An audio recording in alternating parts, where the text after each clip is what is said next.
Muy buenos días nuevamente para todos. Una pregunta antes de comenzar esta enseñanza. ¿Cómo estamos hoy de autosinceridad? Y de pronto, para que me entiendan, voy a definirla. Dícese, autosinceridad, dícese de la actitud o la disposición de decirnos a nosotros mismos la verdad. No busque esa palabra en el diccionario de la RAE porque no la va a encontrar, me la acabo de inventar.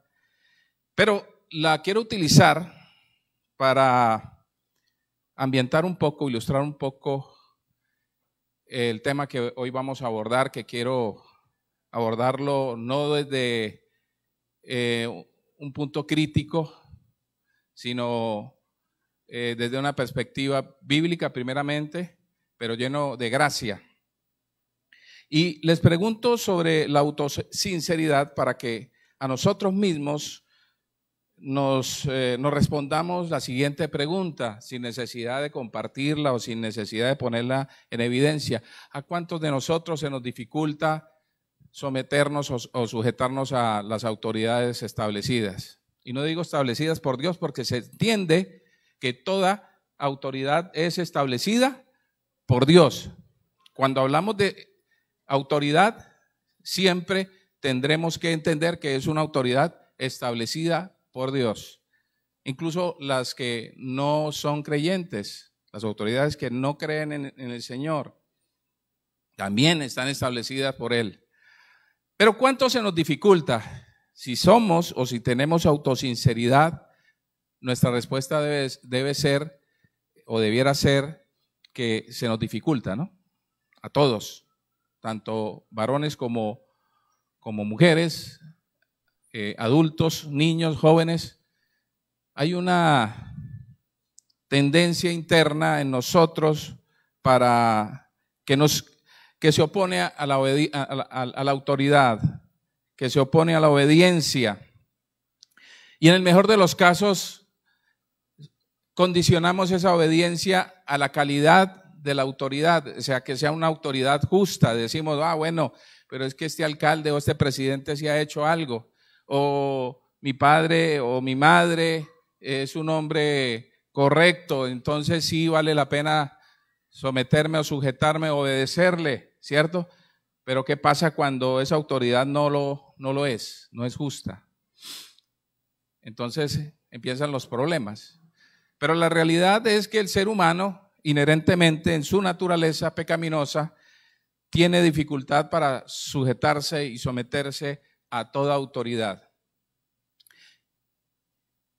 Y hablo de esto pensando, como les decía al inicio, en enfocar este tema que vamos a hablar hoy acerca de la sujeción bíblica de la esposa desde un aspecto lleno de gracia, es decir, no señalando ni enjuiciando a nadie, ni mucho menos a las esposas, sobre todo aquellas que tienen dificultad con la sujeción a sus esposos, máxime cuando a lo mejor tienen argumentos para no hacerlo. Pero mire, vamos a leer la Escritura, lo que nos dice respecto del tema, y es un tema que a lo mejor ya lo hemos hablado varias veces. Efesios 5, pero quiero que lo empecemos a leer desde el 18, no desde el 20 y algo, que regularmente ahí está la instrucción directa, pero quiero, por el contrario, que empecemos a leerlo desde el 18. Parece interesante y creo que hace parte del contexto de este pasaje o de esta instrucción, es el contexto de esta instrucción más bien, Efesios 5 del 18 en adelante hasta el 24, perdón. Dice así la Escritura: no os embriaguéis con vino en el cual hay disolución, antes bien sed llenos del Espíritu, hablando entre vosotros con salmos, con himnos y cánticos espirituales, cantando y alabando al Señor en vuestros corazones, dando siempre gracias por todo al Dios y Padre en el nombre de nuestro Señor Jesucristo. 21. Someteos unos a otros en el temor de Dios. Las casadas estén sujetas a sus propios maridos como el Señor, porque el marido es cabeza de la mujer, así como Cristo es cabeza de la iglesia, la cual es su cuerpo, y Él es su Salvador. Así que como la iglesia está sujeta a Cristo, así también las casadas lo estén a sus maridos en todo. Entonces, querido hermano, bien le decía a usted, nuestra dificultad, y eso básicamente, sobre todo en el tema de la sujeción de la esposa, se hace complicado porque además de esa naturaleza inherente de todos los seres humanos a no estar bajo autoridad, estamos inmersos en una sociedad cuya simple idea de que en el matrimonio la esposa debe sujetarse a su esposo como su autoridad es considerado un concepto anticuado. Eso se aplicaba en cierta época de nuestra sociedad y no en la actual, lo pensamos de esa manera. Es innecesario, entendiendo que hoy la esposa tiene otro desempeño dentro de la sociedad, de las exigencias de la sociedad hoy son distintas a las de hace un par de décadas tal vez o un poco más. Pero además, el concepto es que, o el pensamiento es que este concepto denigra a la mujer, la coloca en un segundo plano. Eso es lo que regularmente se entiende hoy o se piensa hoy frente a la idea de que la esposa debe estar sujeta al varón, a su esposo. Pero también, por otro lado, hay quienes argumentan, y esto es de manera equivocada y hay que decirlo de esa manera, que el varón es por naturaleza superior a la mujer y que con base a esta superioridad, ¿qué sucede? Su autoridad debe ser irrefutable y por ende soberana. Entonces, algunos se consideran la autoridad del varón irrefutable, o sea, como si fueran pequeños papas católicos dentro de su casa, en donde la palabra de ellos es ¿qué? Infalible, donde no se puede contradecir lo que se sentencia o lo que se dice.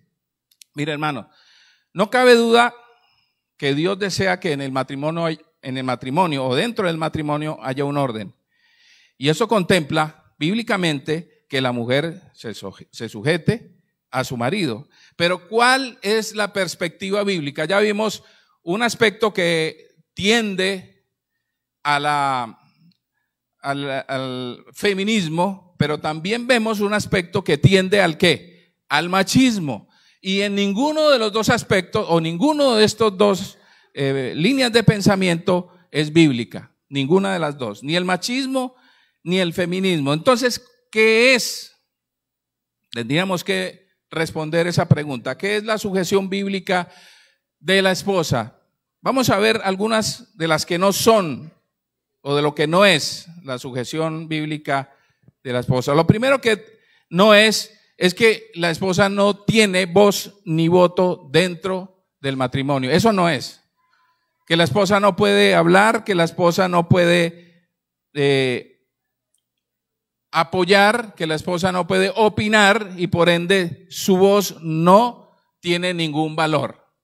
Esto no es bíblico, tanto así que el mismo Señor, bajo el argumento de crear a la mujer, vio la necesidad, o el argumento que utiliza es, no es bueno que el varón ¿qué? ¿Y por qué el Señor dice que considera que no es bueno que el hombre esté solo? Porque necesita a alguien, ¿cierto? Si fuera el varón un ser iluminado, un ser que no se equivoca, pues simplemente lo hubiese dejado solo, sin necesidad de compañía. Pero precisamente él dice, él necesita ayuda idónea. Que dicho de otra manera, lo que está diciendo, necesita alguien que lo complemente, alguien que esté allí, alguien que lo asista, alguien que le haga ver lo que en algún momento él, desde su perspectiva, es incapaz de ver. Entonces, no es un argumento o no tiene una perspectiva de anular a la mujer, de anularla plenamente, porque precisamente la esposa, según la creación o el argumento que Dios utiliza en su creación, es precisamente ayudar al varón. Y por eso en Proverbios 14:1 nos dice la Escritura que la mujer sabia, ¿qué hace? Edifica su casa. Edifica su casa. Bueno, luego dice, mas la necia con sus manos la derriba. Pero quiero concentrarme en la primera parte. Mire, Salmo 127 dice, si Jehová no edifica la casa. Y es exactamente la misma palabra.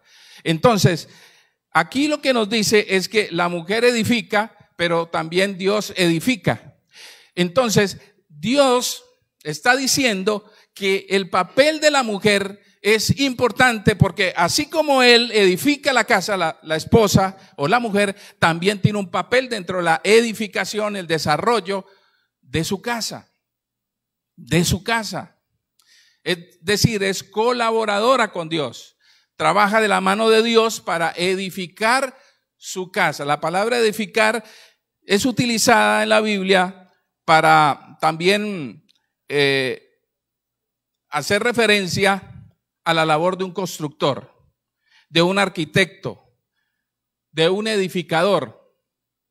Está hablando, por ejemplo, se utiliza cuando dice que Abraham edificó un altar. Está hablando de formar, de cimentar. Entonces la esposa sí tiene un valor dentro del matrimonio y su voz también tiene un valor dentro de ella.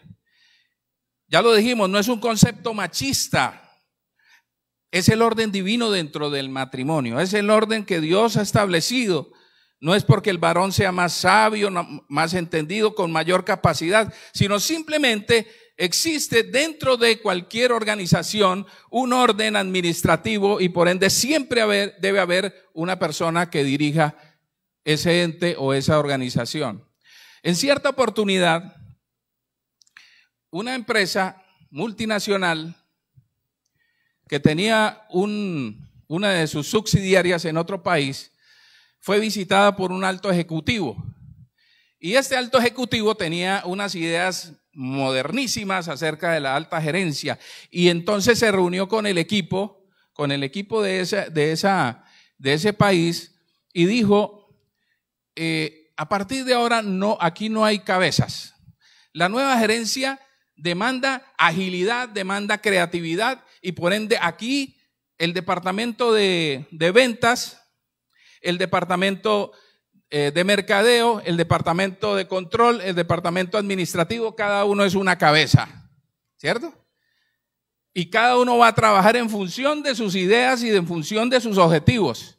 A los pocos meses, esa empresa, aunque caminaba mal. El presidente de la empresa estaba completamente ajeno a esa decisión que había tomado ese subalterno suyo. Cuando se enteró, tuvo que revertir esa idea, ese pensamiento y nombró ¿qué? Una cabeza. Y ustedes todos sí deben aportar y cada uno tiene una función importante de la organización, pero siempre debe haber ¿qué? Una cabeza, una autoridad delegada. Y por ende, dentro del matrimonio, el Señor estableció una autoridad que no solamente dirija ese hogar, edifique ese hogar, sino que además tenga la responsabilidad para responder delante de ¿quién? Delante de Dios.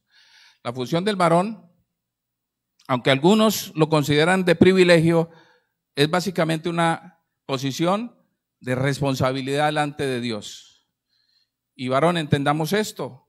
cada uno de nosotros como esposos, como padres de familia, tendremos que dar cuentas a Dios de nuestro rol, de nuestra función como esposos, como cabezas, como sacerdotes, como pastores de nuestras casas. Tampoco es una obediencia ciega o incondicional. No significa esto, ya lo dijimos, que el varón toma una decisión y la esposa debe caminar ciegamente. ¿Hay qué? Un límite, y el límite es el pecado. Si el varón toma una decisión en contra de lo que el Señor dice en su palabra, no es una orden obedecible, por decirlo de alguna manera. Yo me pregunto, si Zafira hubiera desobedecido a Ananías, ¿qué hubiera pasado? ¿Ah? Por lo menos ella estaría viva. Bueno, ya no, pero hubiera vivido un poco de años más. ¿Sí o no? No sé a quién se le ocurrió la idea, pero a lo mejor fue de Ananías, ¿sí? Y le dijo, Zafira, vamos y vendemos este predio y nos agarramos esta platica, decimos que vamos a dar todo para el Señor, ¿cierto? Ananías toma la decisión, Zafira está de acuerdo.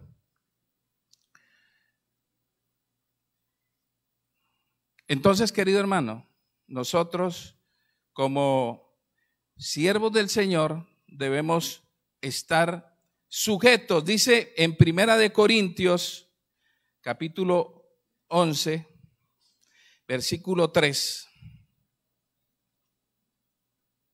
Dice así: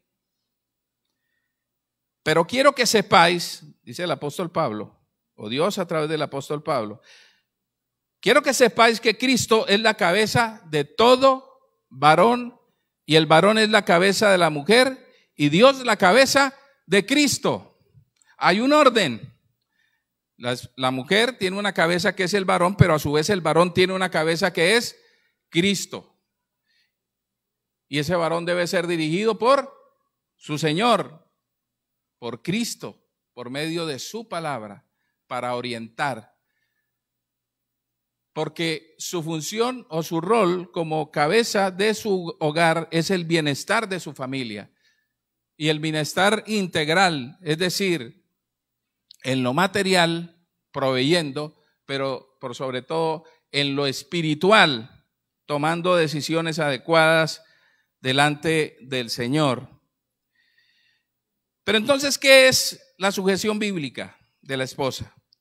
Es estar bajo autoridad, es obedecer, es subordinarse, estar bajo control.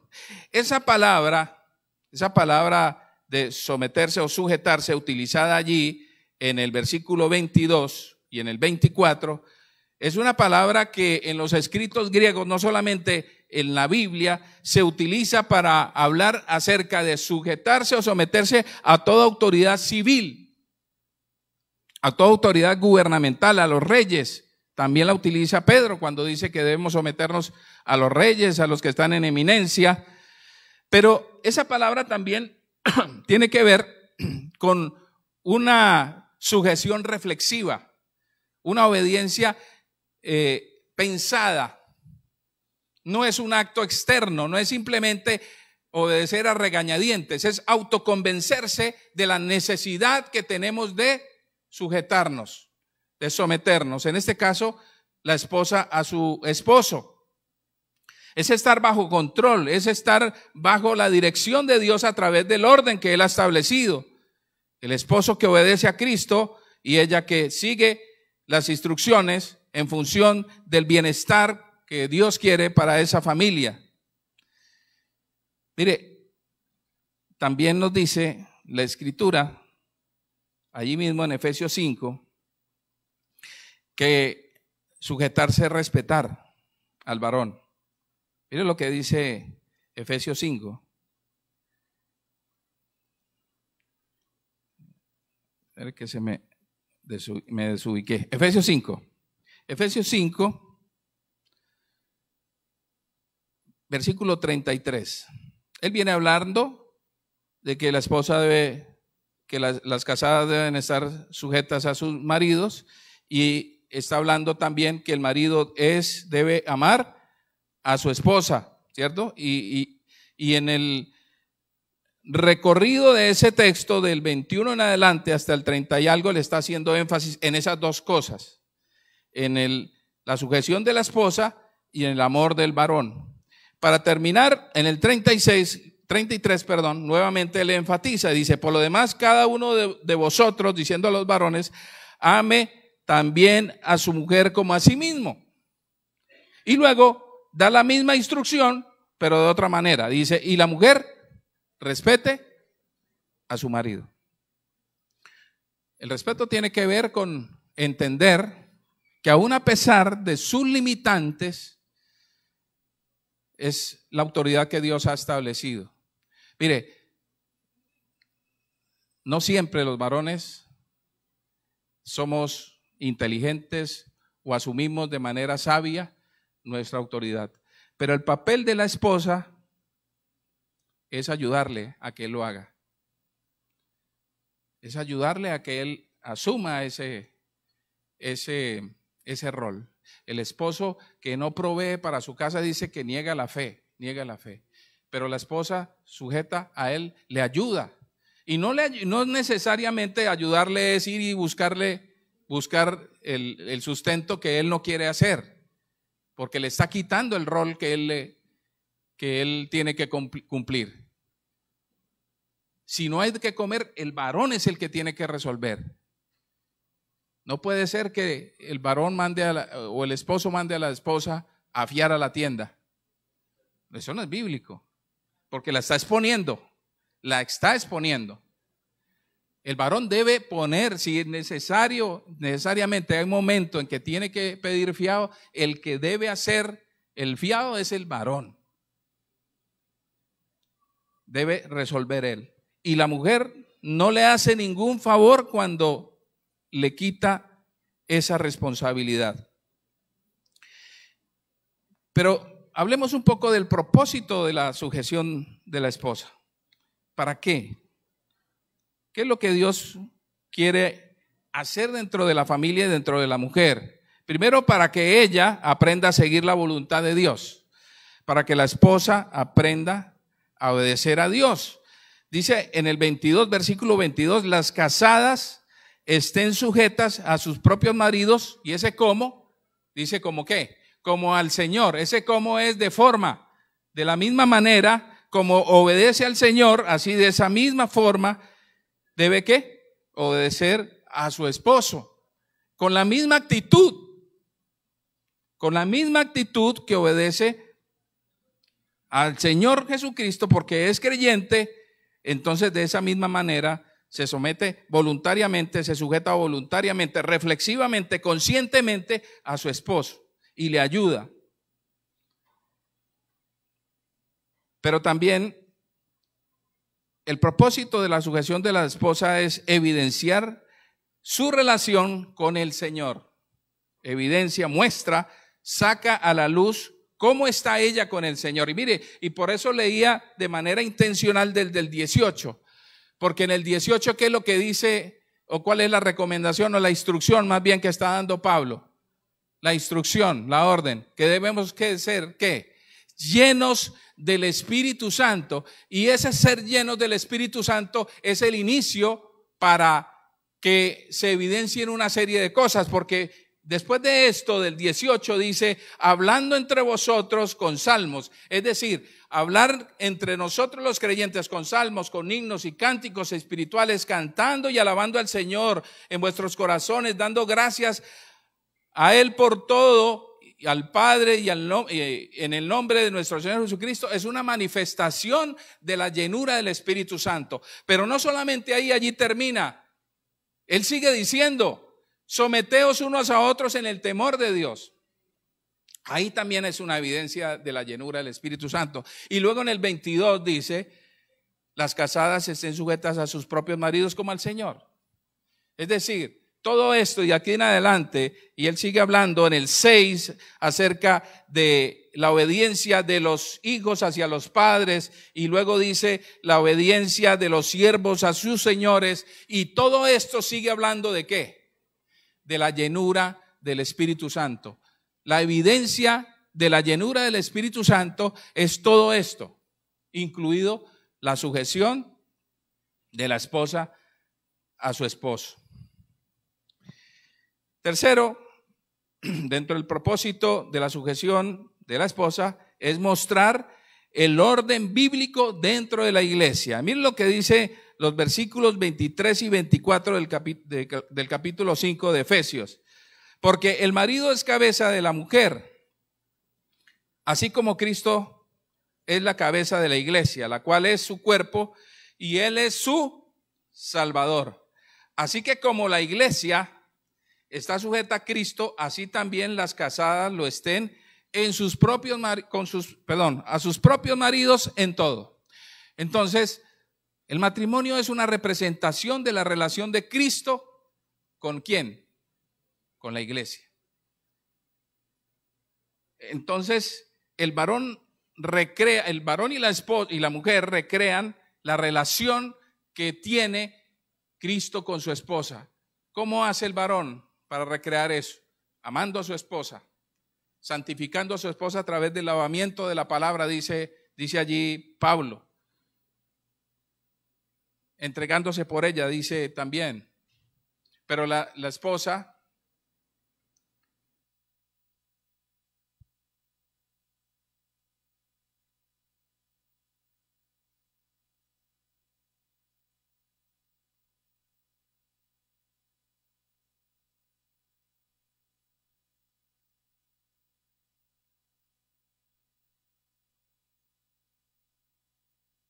la iglesia se somete a Cristo así como la esposa se sujeta a su esposo.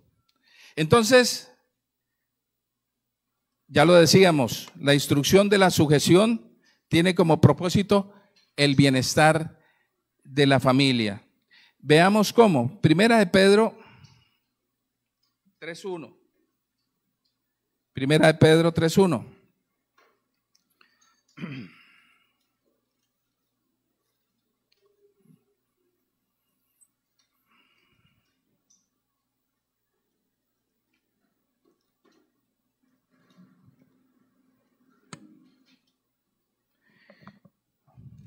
Dice la Escritura: asimismo vosotras, mujeres, estad sujetas a vuestros maridos, para que también los que no creen la palabra, ahí está hablando de qué, de maridos cristianos, no.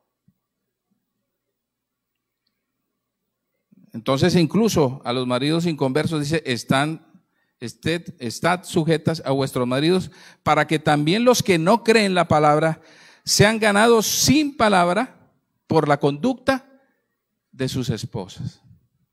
Y aunque la conversión se da es por oír la palabra de Dios y poner la fe en Cristo Jesús, el hecho de una mujer con una conducta bíblica empieza a atraer la atención de su esposo y a ver que su conducta debe tener alguna causa, alguna razón especial que él a lo mejor quiere conocer para seguirla a ella, para escuchar lo que ella escuchó y para tener el cambio que ella tuvo. Dice en el 2, teniendo en cuenta que su conducta, que la conducta de ustedes sea casta y respetuosa.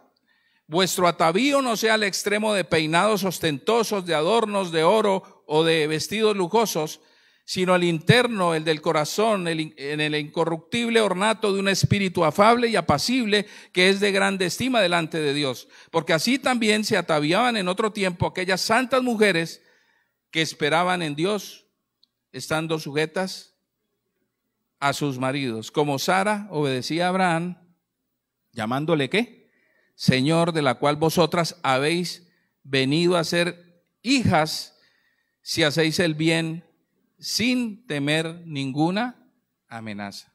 Entonces vemos allí, o vemos aquí, cómo la sujeción de la esposa beneficia a la familia. Ya lo leíamos, la mujer sabia edifica su casa, a la necia con sus manos la destruye. Ahora, ¿qué debe motivar a la mujer a sujetarse a su esposo? Bueno, le voy a decir que no debe motivarla. Y lo vi en algún tiempo, en alguna ocasión más bien lo vi en un esposo que desesperado porque su esposa no se sometía, en una oportunidad agarró una porra. ¿Saben qué es una porra, no? Y como la esposa tuvieron una discusión y ella no estuvo de acuerdo con él, acabó la casa. Partió las paredes, los pisos de mármol, tenía una casa muy bonita, y le echó tierra a los drenajes, en fin, y porque dijo, yo soy el varón y aquí se obedece, ¿cierto? En otra oportunidad agarró una camioneta y se iba a ir en una discusión de esas contra un camión, y si no es porque ella le jala el timón del carro, se matan. Entonces, mire, la Biblia le dice a la mujer que se sujete al varón, pero no le dice al varón que someta a la mujer. Ella se debe sujetar de manera ¿qué? Voluntaria, reflexiva. Ahora, si es creyente lo hace, si es obediente lo hace. Entonces, ¿qué debe motivar a la esposa a sujetarse a su esposo? Primero, el temor de Dios. Mire, en el 22 dice que se debe sujetar al varón, ¿cierto? Pero en el 21 también habla de sometimiento y dice, someteos unos a otros, ¿en qué? En el temor de Dios. Entonces, hay un temor de Dios, hay un deseo de honrar a Dios, de respetar a Dios, de reconocerlo como nuestra autoridad. Nos sometemos unos a otros en el temor de Dios y las esposas se sujetan a su esposo en el temor de Dios también. Pero también otra motivación para que la esposa se sujete o se someta a su esposo es el amor por el Señor y por su esposo. Cuando al Señor le preguntaron en cierta oportunidad cuál era el gran mandamiento, ¿sí? Él, ¿qué responde? En el versículo, en Mateo 22, 35 y 39 dice, entonces los fariseos, oyendo que había hecho callar a los saduceos, se juntaron a uno, y uno de los intérpretes de la ley preguntó por tentarle diciendo, maestro, ¿cuál es el gran mandamiento de la ley? ¿Qué le dice? Jesús le dijo, amarás al Señor tu Dios con todo tu corazón y con toda tu alma y con toda tu mente.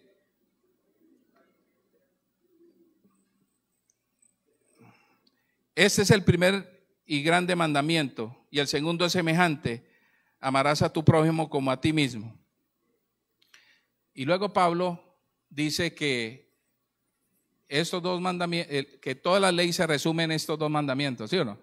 Los 10 mandamientos se resumen en estos dos: amar a Dios y amar a tu semejante.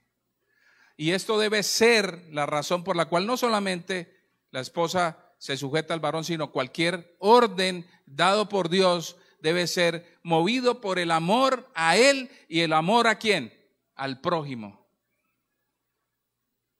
Mire, en Romanos 12 dice que nosotros debemos dar que si tu enemigo te pide, ¿qué? ¿Tiene sed? ¿Qué debemos hacer? Dale de beber, ¿sí o no? Y si tiene hambre, dale de comer.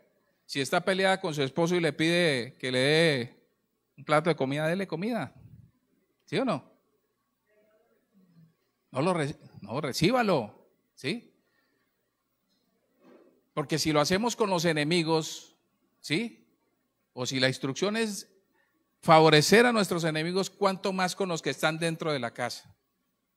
Con los que compartimos muchas cosas, sueños, anhelos en su corazón, muchos años de vida, hijos. Pero también algo que motiva la sujeción de la esposa es la disposición de su corazón. Y nuevamente entonces vemos allí, dice, las casadas en el 22, están sujetas a sus propios maridos como al Señor. Es una disposición de corazón. No es una acción, un acto a regañadientes, ¿sí?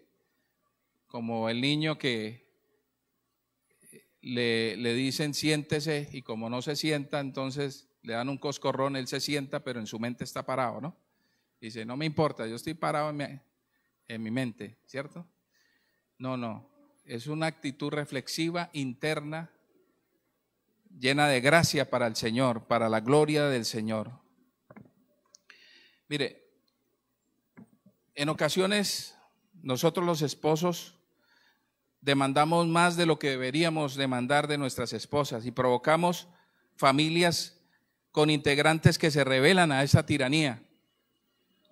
Y en otras ocasiones es todo lo contrario. Esposos que no asumen el papel de liderazgo dentro de su casa. Y a su vez esto genera hogares débiles y sin dirección ni temor de Dios. Sin embargo, en estas dos condiciones, la mujer sujeta a su marido cumple una función importante. No importa que el esposo sea un tirano o no importa que su esposo no asuma el papel que le corresponde. Cuando hay una mujer sujeta a su esposo, ella cumple una función importante, ya que ella con humildad, amor y respeto puede ayudar a su esposo para que asuma el rol que le fue dado. Y allí se cumple lo que dice el Señor, la función de la esposa, que sea ayuda idónea. Señor de los cielos, te agradecemos, Padre Santo, por tu amor y gracia. Señor, seres imperfectos, seres con mucha necesidad, pero solo tú, Dios, que no miras la condición y no llamas a los más aptos, a los más capacitados, a los más santos, viniste o enviaste a tu Hijo Jesucristo para buscar lo que se había perdido, a lo vil, a lo menospreciado, Señor, y nos has llamado, Señor, a pertenecer al cuerpo de Cristo, a la familia de Dios. Y te damos gracias por ese gran privilegio de darnos autoridad, de llamarnos sus hijos. Y gracias por instruirnos en función del bienestar, no solo nuestro, sino el de toda nuestra familia, de la iglesia. Señor, oramos por una iglesia fuerte, firme en la fe, Señor. Pero se necesita que, para que esto se cumpla, que las familias sean también firmes y fuertes en sus convicciones, en su fe. Ayúdanos a caminar cada uno de nosotros, a dirigir a nuestras familias, Señor, de manera acertada, adecuada, con ayudas idóneas, temerosas de Dios, Señor, que aman tu santo nombre, que son coequiperas con sus esposos y esposos amorosos, Señor del cielo, que escuchan y orientan, Señor, sus hogares. Te lo pedimos en el nombre de Cristo Jesús. Amén.